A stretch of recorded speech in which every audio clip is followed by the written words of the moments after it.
picture, who is the last? Sabi niya, save the last for the best. So, makikinig tayo para makawa tayo.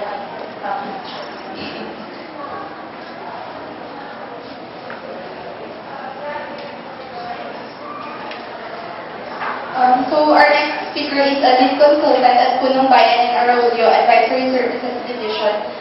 He is a ninth placer in the CPE board exam year 2010 and also graduated cum laude guest accountancy and FME. So, let us all welcome Mr. Chester Fashion.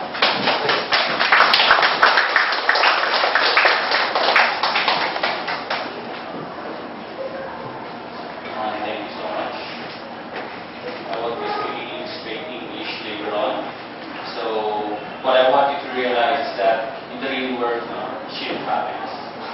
So, yung papakita ko sa inyo, these are the options. Fourth year ba tayo lahat dito? Graduating ba tayo lahat dito? Hindi. Anong pinaka-bata dito except for me? Ayan.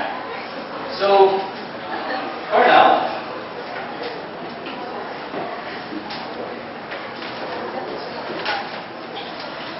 I wish mas madaming portrait ngayon dito. Kasi this will be their life later on.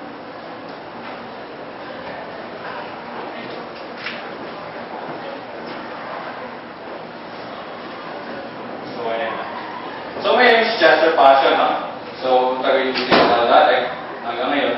Tapos, ang discuss ko sa inyo is yung mga magiging career path niyo later on. So, not all of us will become CPAs.